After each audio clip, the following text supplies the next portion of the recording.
কুলু কওলান সাদীদা, এবং সত্য কথা বলা। এই জায়গায় আমাদের অনেক সমস্যা। সত্য কথার জায়গাতে ঘুরিয়ে পিছিয়ে বহু সত্য কথাকে মিথ্যা কথা বলা,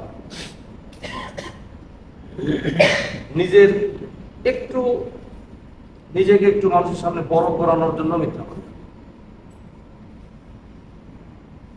নিজের দলকে সঠিক করার জন্য মানুষ মিথ্যা বলে। এবং শুধু তাই নয়, নিজের কথাকে গুরুত্ব বোঝানোর জন্য হুট করে বলে ফেলে অমুক বলেছে, হাদিসে আছে, এইভাবেও মিথ্যা কি আমরা তো বুঝাইতে পারি। এই মানে সত্য কথার জায়গাতে এতটাই সমস্যা আমাদের, যেটা বলে বোঝানো যাবে না। এটা কি বলে বোঝানো যাবে না। মানুষের সামনে নিজেকে একটু বড় করে বোঝানোর জন্য মানুষ মিথ্যা বলে, দরকারই নেই, এমনি মিথ্যা বলছে। আল্লাহ এটা থেকে আমাদেরকে হেফাজত। অথচ মিথ্যাটা মানে আল কিযবু উম্মুজ যুনুব, মিথ্যা হলো গুনাহের মা। মানুষ যখন একটা মিথ্যা বলে, এটাকে ঢাকার জন্য হাজারটা মিথ্যা বললেও এটা আর কি হয় না, ঢাকে না। এতটা খারাপ এটা, কিন্তু এটা আমরা অহরহ বলছি। এই জন্য মুনাফিকের আলামতের মধ্যে হতে ইদা হাদ্দাসা কাযাবা, প্রথম নাম্বার, কথা বললে কি বলে, মিথ্যা বলে। আবার রাসূল করিম সাল্লাল্লাহু আলাইহি ওয়াসাল্লাম এই কারণে বলেছেন, মাইয়াজমানু লি মা বাইনা লিহইয়াহি ওয়া মা বাইনা রিজলাইহি, যে ব্যক্তি আমার জন্য দুটি জায়গার জিম্মাদারি গ্রহণ করবে, আমি রাসূল তার জন্য জান্নাতের জিম্মাদারি গ্রহণ করব। সুবহানাল্লাহ। মা বাইনা লিহইয়াহি এর অর্থ কি? জবানের হেফাজত, এটার দায়িত্ব গ্রহণ। এটা দিয়ে আমরা কি বলি, সত্য আর মিথ্যা বলি। যাই হোক, আরো হাদিস আছে, ইজমানুল সিত্তাম মিন আনফুসিকুম মাজমান লাকুমুল জান্নাহ, তোমরা আমার জন্য 6টা জিনিসের দায়িত্ব গ্রহণ করো। তার মধ্যে প্রথম নম্বর পুস্তক ইদা হাদাসতুম, কথা বললে কি বলবা, সত্য বলবা। এটার গুরুত্ব। আবার আরবাউন ইদা কুননা ফীকা ফালা আলাইকা মা ফাতাকা মিনাদ দুনিয়া ওয়া সিদকু হাদিসিন, 4টা বৈশিষ্ট্য যে ব্যক্তি অর্জন করতে পারবে জীবনে, তার যদি আর অন্য কোনো কিছু অর্জন নাও হয় তারপরেও সে সফল। ওর মধ্যে এই সিদকু হাদিসিন, সত্য কথা বলা, এটা আছে। তো যাই হোক, এগুলোর হাদিস আমি আপনাদেরকে বারংবার শুনাইছি, এই জন্য শুধু সত্যর এই জায়গাটা বললাম, এতটা দরকার। ইন্নাস সিদকা ইয়াহদি ইলাল বিররি ওয়া ইন্নাল বিররা ইয়াহদি ইলাল জান্নাহ, সত্য মানুষকে কল্যাণের দিকে নিয়ে যায়, আর কল্যাণ মানুষদেরকে জান্নাতে নিয়ে যায়। সুবহানাল্লাহ। বুঝেছেন? সত্য, কিন্তু আমরা এই সত্য থেকে সবসময় কি পিছনে। তো 1 নম্বর আল্লাহকে ভয় করা, 2 নম্বর সত্য কথা বলা। ইউসলিহ লাকুম আ'মালাকুম, আর তখন কি করবেন আল্লাহ তাআলা তোমাদের আমলগুলোকে সুন্দর করে দিবেন। আমাদের কাজ কি? আল্লাহকে ভয় করা, সত্য কথা বলা। আল্লাহ আমাদের কি করবেন বলেন? আমলগুলোকে সুন্দর করে দিবেন। ওয়া ইয়াগফির লাকুম যুনুবাকুম, তোমাদের গুনাহগুলো আল্লাহ মাফ করে দিবেন। সুবহানাল্লাহ। ওয়া মান ইউতি'ল্লাহ ওয়া রাসূলাহু ফাকাদ ফাযা ফাওজান আযীমা, আর যে ব্যক্তি আল্লাহ এবং তার রাসূলের আনুগত্য করলো, ফাকাদ ফাযা ফাওজান আযীমা, ওই ব্যক্তি মহা সফলতা অর্জন করবে। সুবহানাল্লাহ। 1 নম্বর আল্লাহর সফলতা। এখানে আগের কথা শেষ। 1 নম্বর আল্লাহকে ভয় করা, সত্য কথা বলা, করলে আল্লাহ আমাদেরকে কি দিবেন? আমাদের আমলগুলো সুন্দর করে দিবেন, আর আমাদের গুনাহগুলো ক্ষমা করে দিবেন।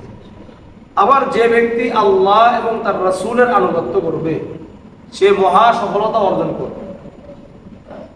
আল্লাহর আনুগত্য, এই আল্লাহকে ভয় করা, আল্লাহ তাআলাকে পূর্ণাঙ্গ ভয় করে আল্লাহর পূর্ণাঙ্গ আনুগত্য, অর্থাৎ আল্লাহ তাআলার যত বিধান রয়েছে সকল বিধানকে নির্দ্বিধায় মেনে নেওয়া। নির্দ্বিধায় মেনে নেওয়া। ঈমান কাকে বলে? এখান থেকে আসে। আল ঈমানু বিমা জাআ বিহি নবী সাল্লাল্লাহু আলাইহি ওয়াসাল্লাম, রাসূলুল্লাহ যা নিয়ে আসছে এগুলোর উপর ঈমান আনা, না দেখেই শুধুমাত্র রাসূলের উপর বিশ্বাস করেই কি করা, ঈমান আনা, কোনো যুক্তি ছাড়া, কোনো দেখা ছাড়া, কোনো চিন্তা ছাড়া। যদি কেউ ঈমান আনতে পারে এটাই হলো প্রকৃত ঈমান। আপনি যুক্তি দিয়ে বুঝার পরে ঈমান আনছেন, এটা তো ঈমান না। আপনি দেখার পরে ঈমান আনছেন, এটার নাম ঈমান নয়। ঈমান কাকে বলে? রাসূলুল্লাহর উপর ভরসা করে, রাসূলুল্লাহর উপর আস্থা রেখে, রাসূল যা নিয়ে আসছেন, যা বলেছেন এর উপর ঈমান আনার নাম হলো মূলত ঈমান। আপনি যুক্তি দিয়ে, তারপরে সায়েন্স দিয়ে, বিজ্ঞান দিয়ে বুঝে এরপরে আপনি না, এটা আমার আপনার কাছে প্রকাশ হলে আলহামদুলিল্লাহ, না হলে নাই, না হলে কি নাই। এই জন্য আল্লাহ তাআলার আনুগত্য, রাসূলুল্লাহর আনুগত্য, পূর্ণাঙ্গ আনুগত্য, এদিক সেদিক করা যাবে না। এটা এখন হবে না, এটা কেমন, এখন আমি আজকে এই যুগে হয় কিনা, অমুক হবে কিনা, এই সময় খেলাফত কায়েম হলে এটা হয়, এটা কিভাবে হবে, এই সময় কি আর ওই যে রাসূলের ওই যুগ আছে, এই যে করা। আপনি জানেন মানুষ অধিকাংশ, আমাদের মধ্যে মানুষ অধিকাংশ ইসলামী আইন কেন চায় না জানেন? শুধুমাত্র নিজের স্বার্থে, শুধু নিজের স্বার্থে ঈমান অর্থাৎ ইসলাম চায় না, কোরআন চায় না, শুধুমাত্র নিজের স্বার্থে।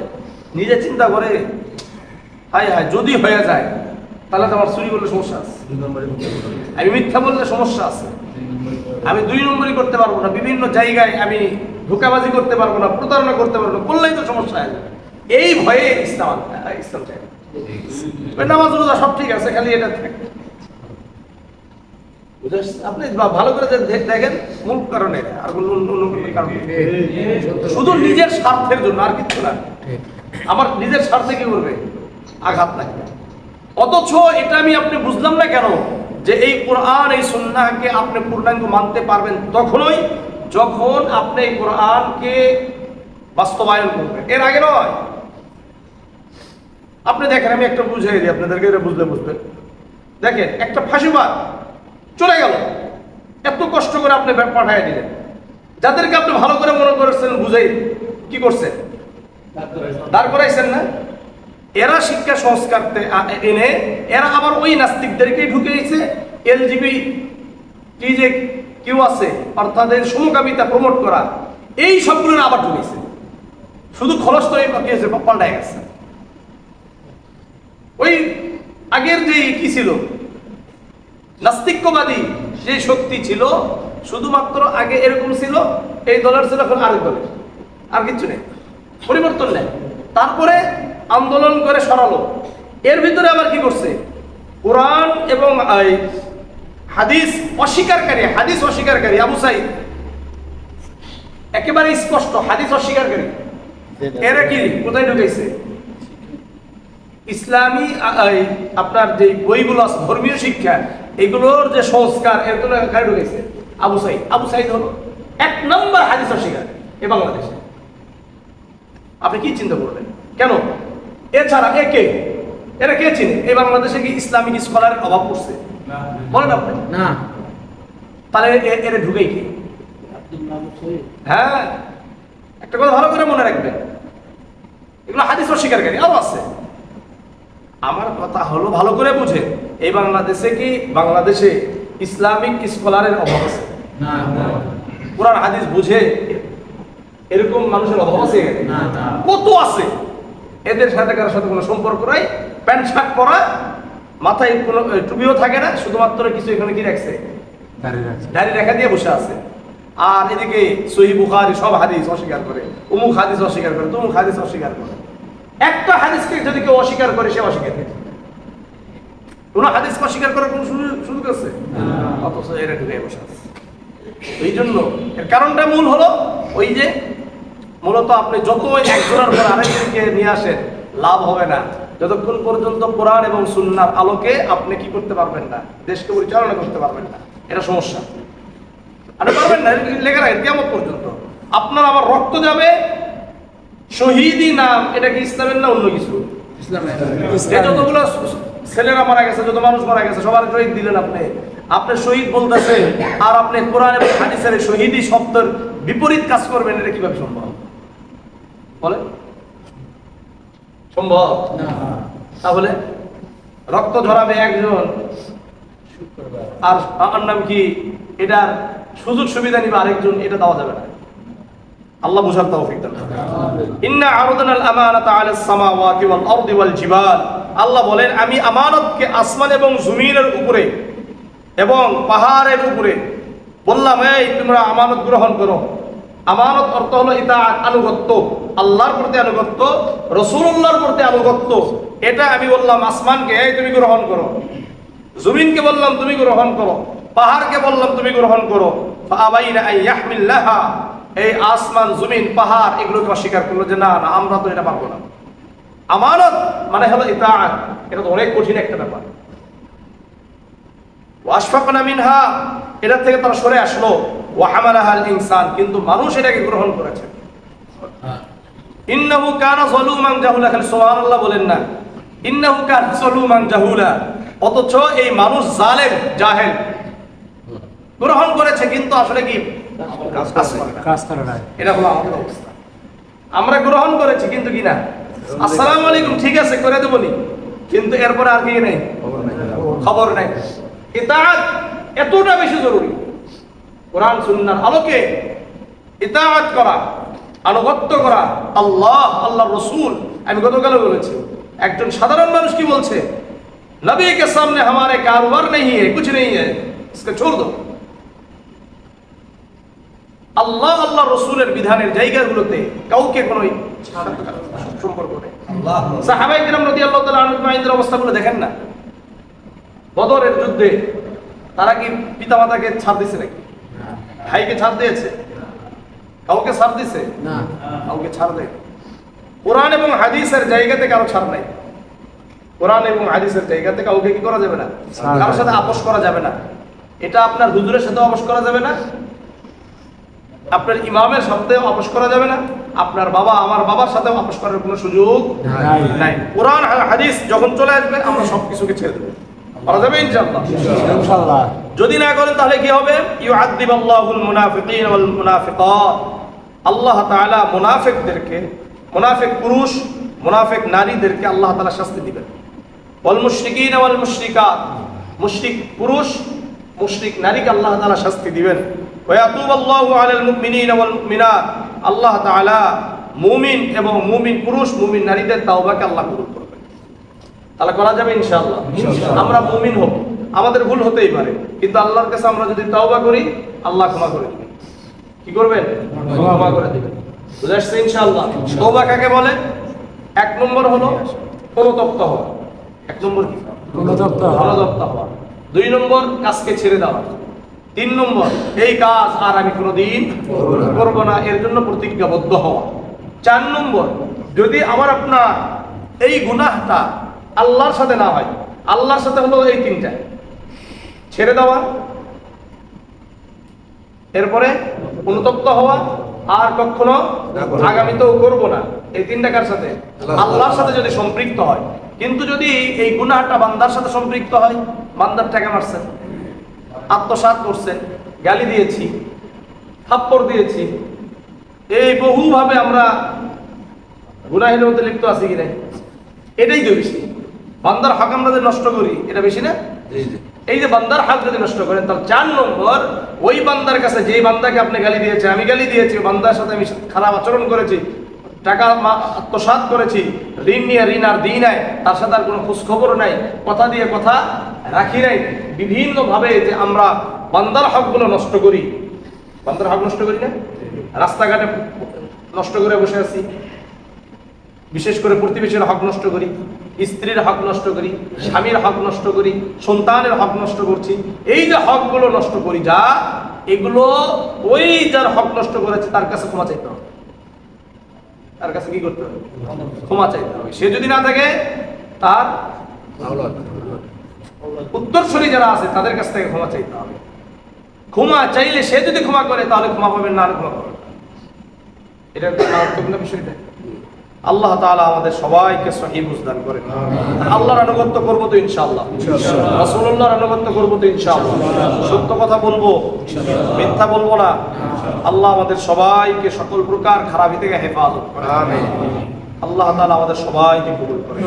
আলহামদুলিল্লাহি রাব্বিল আলামিন, والصلاة والسلام على سيد الأنبياء وإمام المرسلين وعلى آله وأصحابه أجمعين ومن تبعهم بإحسان إلى يوم الدين. ربنا آتنا في الدنيا حسنة وفي الآخرة حسنة وقنا عذاب النار.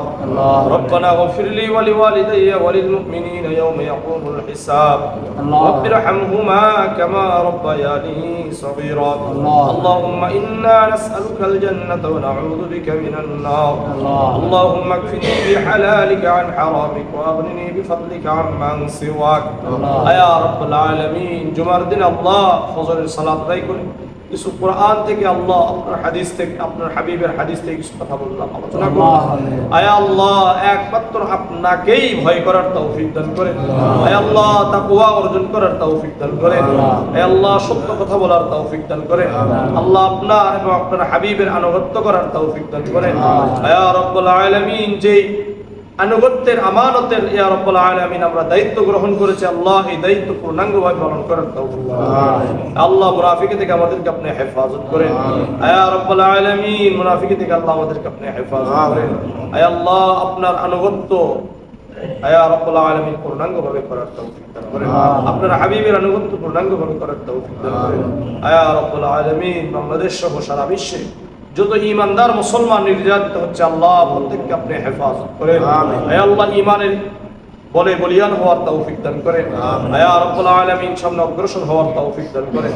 হে আল্লাহ আমাদের সবাইকে ঐক্যবদ্ধভাবে দেশ জাতি মানবতার জন্য আল্লাহ কাজ করার তৌফিক দান করেন। আমিন। ইয়া রব্বুল আলামিন, আল্লাহ এই জমিনে আপনার আইন ইয়া রাব্বুল আলামিন, আপনার কোরআন, আপনার হাবিবের সুন্নাহকে বাস্তবায়ন করার তৌফিক দান করুন। আমিন। ইয়া রাব্বুল আলামিন, ফিলিস্তিন সহ সারা বিশ্বে যত মুসলমান নির্যাতিত হচ্ছে, আল্লাহ তাদেরকে হেফাজত করেন। আমিন। মসজিদ আকসাকে হেফাজত করেন। আল্লাহ আপনার ঘর বাইতুল্লাহ আমাদেরকে বারবার জিয়ারত করার তৌফিক দান করেন। লাব্বাইক আল্লাহুম্মা লাব্বাইক করার তৌফিক দান করেন। ইয়া রাব্বুল আলামিন, আমার এই কলেজবাড়ির মানুষগুলোকে আল্লাহ পূর্ণাঙ্গভাবে হেদায়েত দান করেন। হে আল্লাহ সবাইকে পাঁচ ওয়াক্ত সালাত আদায়কারী হিসাবে কবুল করেন, জিকিরকারী হিসাবে কবুল করেন। হে রব্বুল আলামিন, আমানতদার হিসাবে কবুল করেন। সত্য কথা বলার তৌফিক দান করেন। মিথ্যা থেকে আল্লাহ মিথ্যাকে পরিহার করার তৌফিক দান করেন। হে রব্বুল আলামিন, আমানত রক্ষা করার তৌফিক দান করেন। ওয়াদা রক্ষা করার তৌফিক দান করেন। হে রব্বুল আলামিন, উত্তম চরিত্র গঠন করার তৌফিক দান করেন। একে অপরকে ভালোবাসা, একে অপরকে শ্রদ্ধা করার তৌফিক দান করেন। সুবহান রাব্বিকা রাব্বিল ইজ্জাতি আম্মা ইয়াসিফুন ওয়া সালামুন আলাল মুরসালিন ওয়ালহামদুলিল্লাহি রাব্বিল আলামিন।